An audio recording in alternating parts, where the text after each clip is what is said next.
G'day, Cameron. Hey Jonathan, how are you? Good, good. So today we're going to continue on from something we talked about last time, which was I started talking about it at the end of the episode on productivity, which is about universal basic income, and I've got an interest in that because hmm I feel like yeah, AI might be coming down, you know, AI might have a lot of very sudden and very significant implications for jobs, and I'm interested in how we as a society deal with that. hmm Um, Now, so yeah, okay, I'll hit you with my sort of musings, my private sort of thoughts, which I haven't really Great. expressed before. So on the one hand, if we take our economy as it is today, we have a pretty good idea of what sort of things happen when you cushion people with extra, government assistance with extra money, like because you can look at Nordic social democracy, hmm and you can see what happens when people are a bit cushioned from, the threat of starvation, if you like. Yeah. When certain basic things are taken care of, there's, I suppose, more bargaining power for labor. People are more able to, take a risk, start a business, that kind of thing.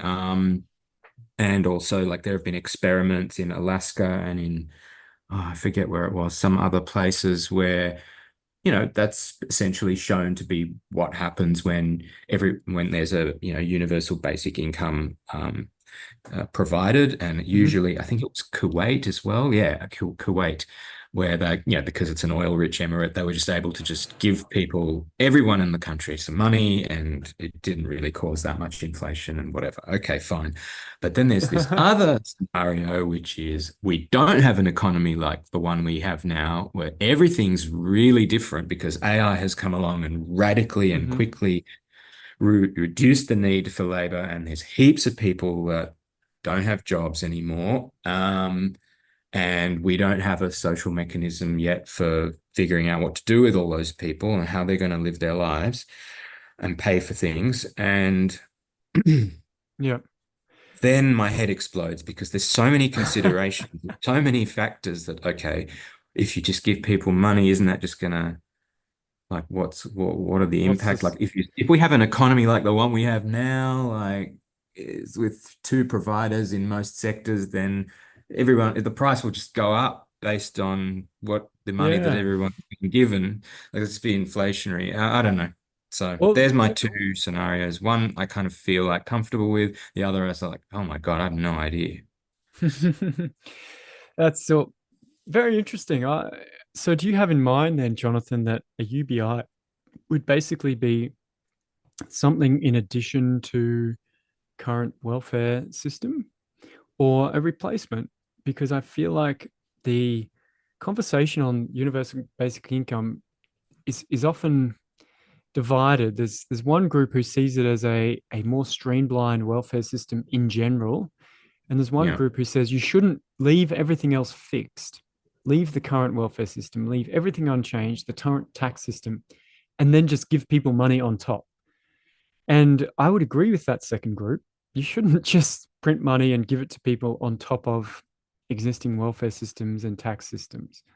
What you could do is reorganize welfare and tax to be more simple. And one way of doing that is to give everybody a starting income, right? And just pay it to them. Children a child rate, adults an adult rate, and then let the tax system capture back the revenues, right? Rather than the welfare system essentially taxing as well by doing all these phase outs, which are very difficult to manage, right? You got to know, oh, well, um, how long have I had my second child this year? How much family tax benefit do I get? Oh, actually, you paid me too much because I got a pay rise in the second half of the year, and now I've got to pay you back, and then I didn't qualify this time. Like that's really hard. But you know what's really easy? Just paying tax, the same sort of tax you already had, but maybe with a slightly different rate because everybody in the economy has this universal basic income. And the Sure. tax system is now phasing out the welfare as well as raising the tax. Does that make sense as a different way to think about it? And would that still Sure. concern you as a replacement for welfare as a system? Mm. I don't really like, yeah, I like that it's simple. I like, yeah, do away with all the complexity of this current system we have for sure. Yeah. So I in my think, mind, that's what it should be. So I'll give you a good example. New Zealand's age pension is a universal basic income for Kiwis aged 65 and older. Everyone gets it. Doesn't matter what you earn, you just pay your normal tax rates if you earn something. There's no assets test, there's nothing. It's just literally universal basic income with an age cutoff. And I think, well, that works. And you know what's interesting about that experiment? Because you're not punished for working more than the tax, so you pay your normal tax rate. But in Australia, if you've got your age pension, you pay tax on your income plus you pay effectively an extra tax of losing your age pension. You can typically lose like 87, 88% of an extra dollar you earn as a pensioner in tax and lost age pension. Whereas in New Zealand, you just lose your 30 or 40% tax, but keep all the rest. So the number of workers aged 65 and older in New Zealand is something like triple that of Australia's workers. I'm just having a look. Sorry.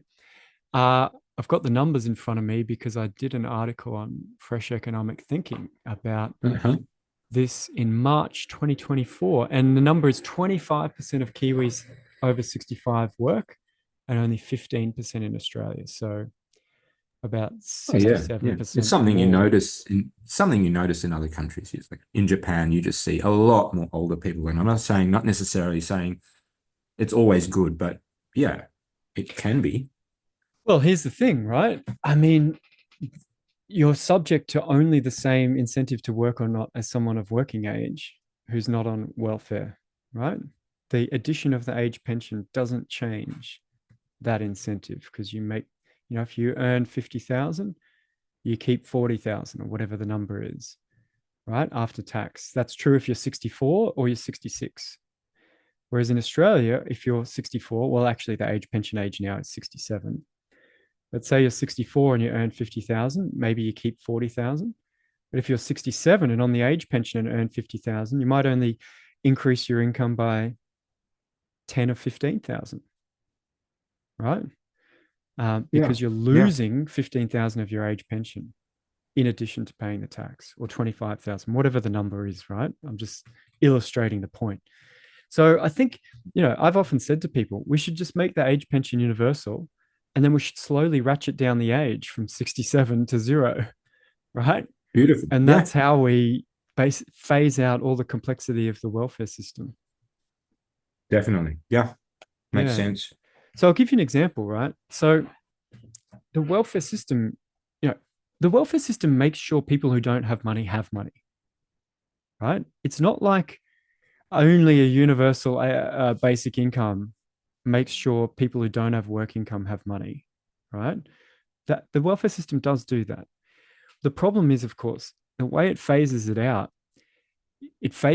based on your household structure and your income, right? So, for example, if you have two children, you're renting, you've got a HEX debt and one income. Let me give you the actual numbers. If the single income earner in that house, right, earns $50,000 of gross income from working, their family actually gets in their pocket around $74,000 because they get child benefit payments, they get family tax benefit A, whatever it is that they get, right? They actually get more than what they earned from their job because the welfare system tops it up. But because Yeah, the welfare system phases out so aggressively on top of the tax system, that person can get a $100,000 pay rise and earn $150,000. And instead of getting $74,000 in their bank that year, they only get 92,000. They only get um, they only get 18% of that extra pay rise in their pocket They Hang on, you said lose, 74, instead of getting 74, they only get 92. So can you, or I'm just looking on a graph, so I can't tell you the exact number. Let no, me what I zoom mean is in a like bit 92 is here. higher than 74. You might want to Sorry, just sorry, rephrase. sorry. Yeah, no, no, no. They do get 92. So they earn an extra 100,000, right, of their labor income. Yep. So they used to earn $50,000 of labor income, but get Oh, okay. $74,000 of household income. Now they Yeah. earn $150,000 labor income and get like $92,000 labor income, household income. So the income goes up 18,000, right? Yeah. What they can actually spend, their after tax and welfare, the net money that goes in their bank rises Yeah. 18,000, but their gross pay from their job went up 100,000. Yeah. So they got $100,000 pay rise and could only spend $18,000 extra. Yeah. Why? Because the welfare system takes, you earn an extra dollar, you lose 40 cents of family tax benefit for every extra dollar. Plus, you pay tax on that dollar, right? Yeah.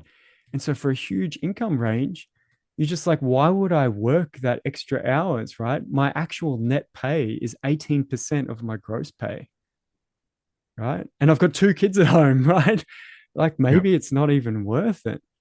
And so, Yeah. for me, the universality of universal basic income, the fact that you don't sort of nickel and dime people into getting back, oh, you earned more money, I'll take 60 cents of that back now. And the administrative costs, like if we're thinking about productivity, right? Administering all those forms and paperwork at Centrelink takes a lot of man hours, Oh, right? yeah. Especially because It's in most people get it so, wrong because your income yeah. changes a lot during the year.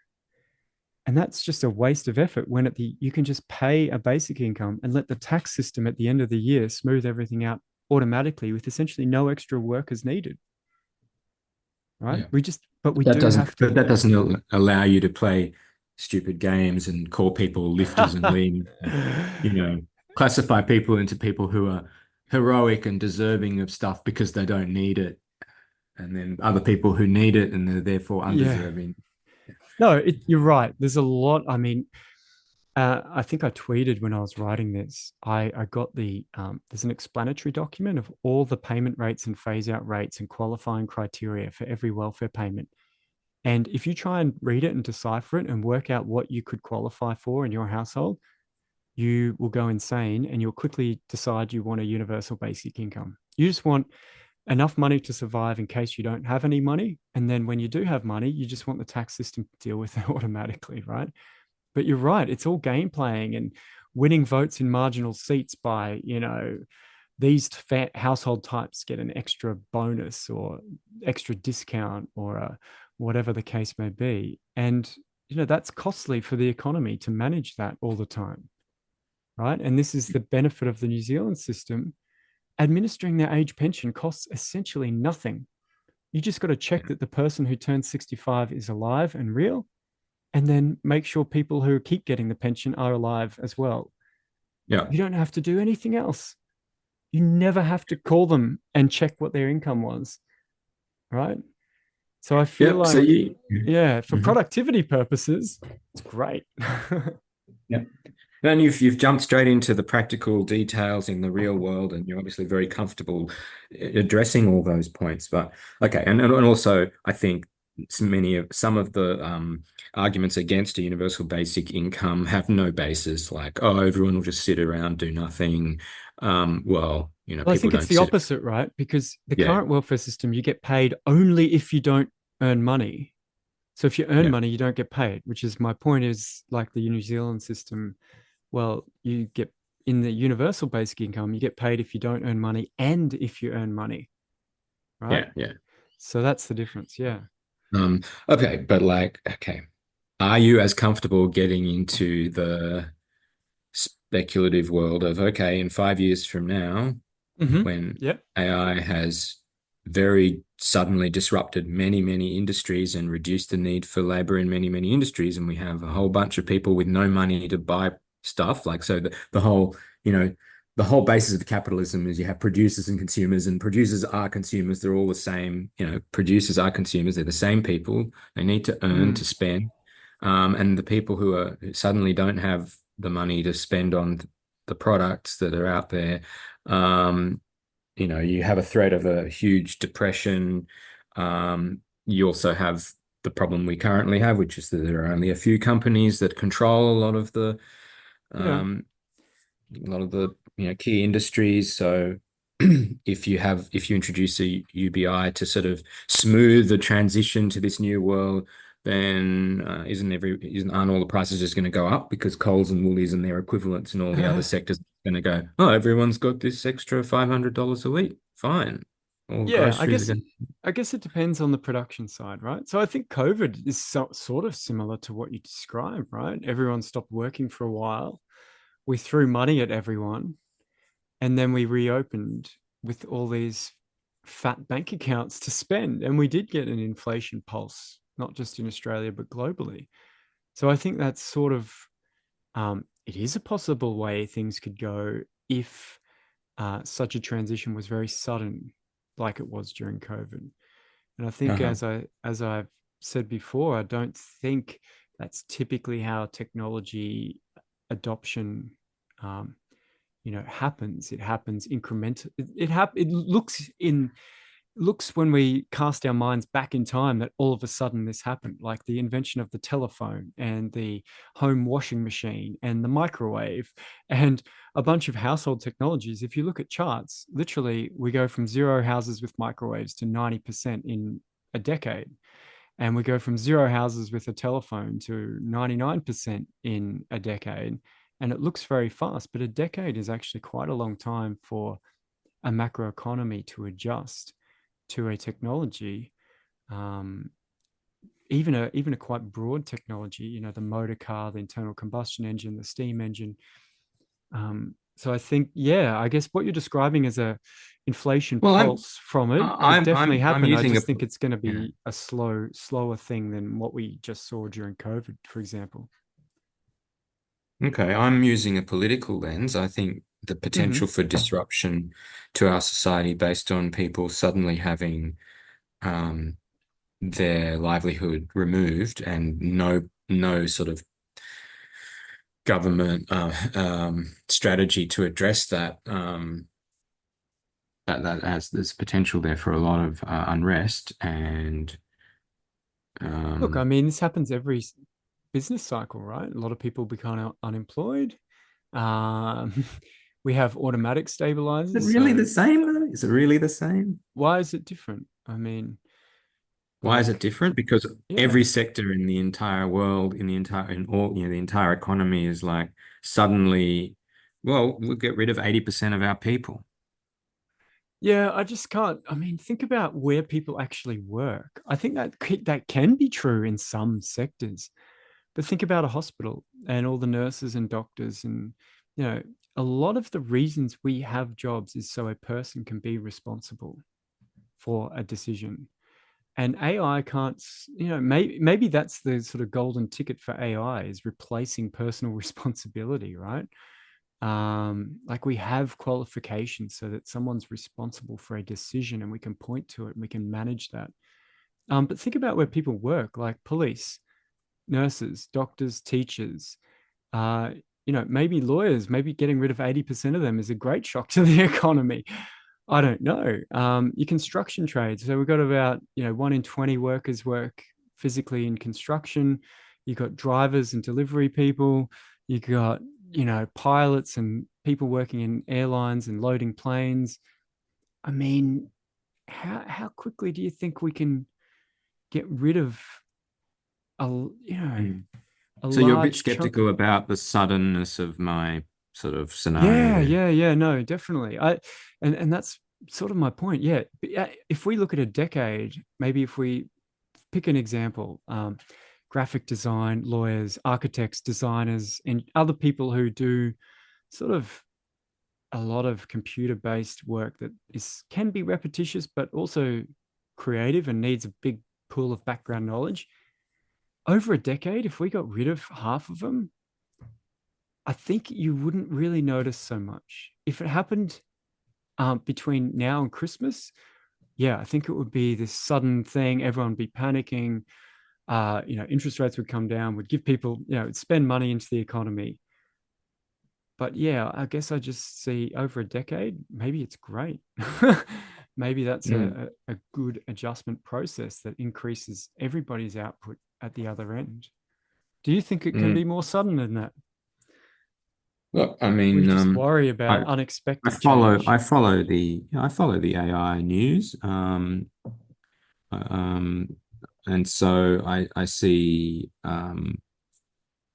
Well, it could be that there are other reasons for AI doom that happen before the disruption that I was talking about. Like there are there are the Skynet scenario arrives Oh before yeah, we get around to actually we get around to actually transforming, manufacturing or whatever.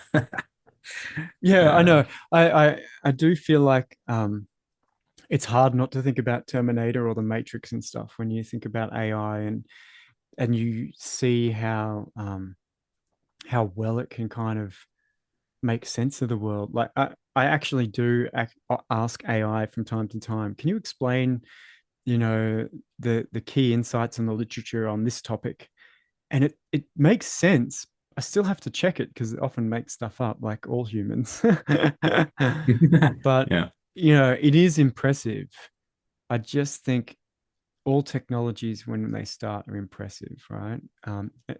Aeroplanes, right? Super impressive. Put all the steam, the steam transit ships across Atlantic, steam trade, put it out of business, pretty swiftly. But it did take a long time. Okay.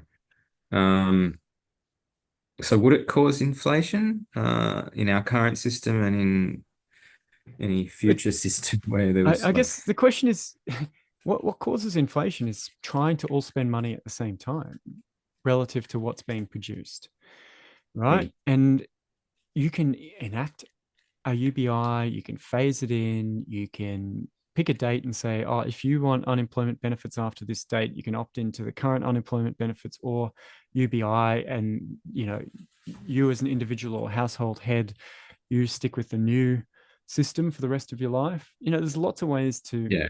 So phase it yeah, in my without just question, yeah, dumping, $40,000 per household into the economy. yeah, Even I though in see now. COVID, that's what we did, right? And we had a bit Yeah, of inflation, but not catastrophic and not as persistent as some feared. yeah, Does I that make see sense? now that my question's a bit silly because yeah, it's about like how much is the UBI and like essentially is the government going to be saying, okay, instead of spending this ridiculous amount of money on a useless submarine, we're going to spend it on UBI? Or are they going Mhm. to do something else? Are they going to, it's all about priorities. Are they going to, um, Yeah. are they Just going to remember, reprioritize? Yeah. yeah, people save and spend. People have bank accounts and big balance sheets, and they don't spend it all right now.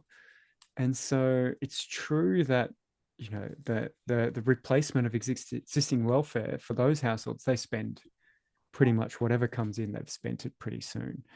But for a lot of households, it would just be, oh, we get the UBI, but tax rates are changing to manage, this new system.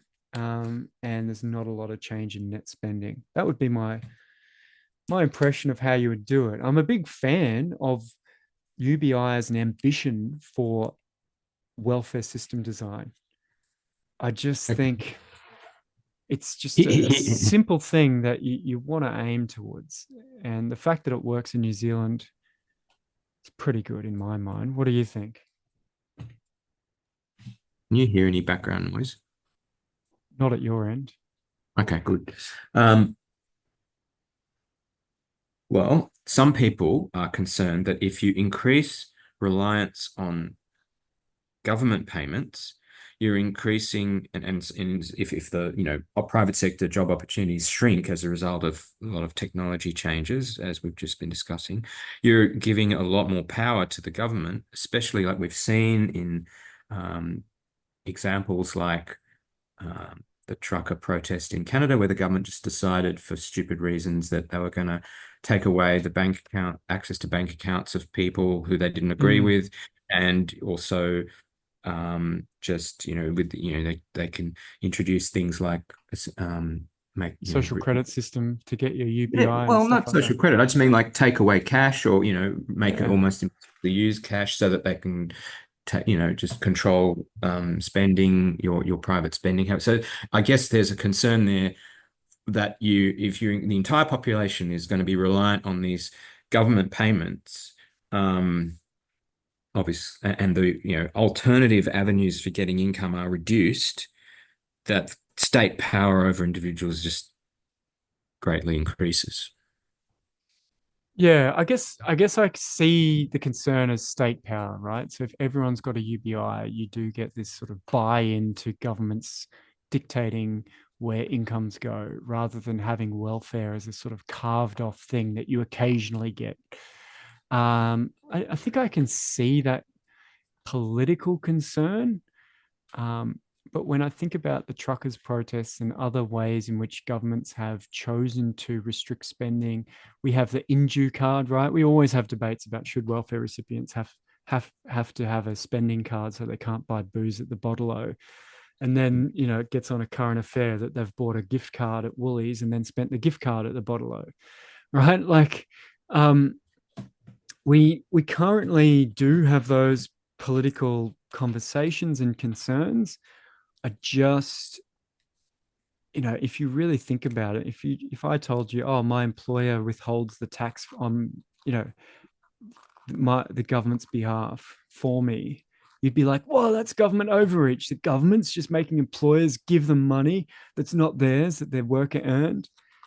I mean, I don't see mechanically how the power structure shifts. Like, if we either trust our government's institutions and we trust that democracy works itself out and that we maintain a high trust society, or we don't. I don't think there's a technology changes that dynamic. And I don't think the payment flows do either, right? Like, if you're the subject of an investigation by an public agency, they'll stop banks paying you. They'll freeze your accounts. Yep, Um, they sure Today, will. Yeah. no matter how you, and I can see Bitcoin people will be like, yeah, so that's why we need Bitcoin. But I guess I don't see that as a particularly different world today in terms of the power to mechanically implement things if we wanted. I mean, we shut down the whole world without UBI or other mechanisms just because we all panicked and we wanted it to happen. Yeah. At some point, So we got you're to sort of saying trust like, the yeah, people. well, I guess in principle, people can make political demands that, well, if we're going to have this UBI, we put it in the Constitution or something Oh that yeah. you don't get to tell me what to spend my money on. Well, I Um, mean, yeah, that's probably a useful trade-off to sort of add those frictions if we think that's a concern for sure. Yep, that makes sense to me. I can just see though that there's going to be pressures for, oh, you're not going to be giving people the UBI who are smokers, like they're just going to be a burden on everyone. You're not going to give people the UBI who are doing this or doing that, or you know white supremacists or whatever. Yeah, but I guess all these people show up to Centrelink and get paid today anyway, right? Like, like it's just the people who are going to get paid are going to be actually the exact opposite group of people that you think you're worried about. Because the people that you're worried about who are spending it all on cigarettes and booze and whatever already get paid for not working. If so, I think people have in mind quite often they go, UBI is just paying people for nothing. And I'm like, but what are you comparing to? We have a welfare system that pays people for doing nothing but doesn't pay them if they work. And we're going to change that to a welfare system that pays you for nothing but keeps paying you if you're working. So now the work choice is better. Yeah, I guess Well, that's where the position to UBI comes from. It's from the people who don't want to give workers more choice. It comes from yeah, yeah. employer class. Well, that's right. So I've actually had people, employer groups, tell me that they're like, "Oh, look what happens during COVID when we just gave everyone money. We couldn't hire anyone. It was like too hard to hire people." I'm like, "Oh, you mean we got full employment the following year? We got the lowest unemployment rate in history because we gave people money to spend and they spent it. And you think that's bad because you have to pay your workers more and it's hard to find people to work." I mean, this is just classic capital versus labor politics that's been around for hundreds of years, right? Mm. The more choices workers have, obviously, the less control employers have, or the less power they have. And UBI might change that. It might not. Depends on how much it is relative to current welfare payments and how it's administered. But yeah, I think that's one of the fears. I think you're right. There Yeah. are political fears around it for sure. Mm. Very good. Very stimulating discussion as always. Appreciate your thoughts on this, and we'll I'll hopefully see some writing from you on this in the coming weeks. Terrific. Yeah, I'll definitely make some more notes and share it with the Fresh Economic Thinking subscribers. Great to chat, mate. Great to chat. See ya.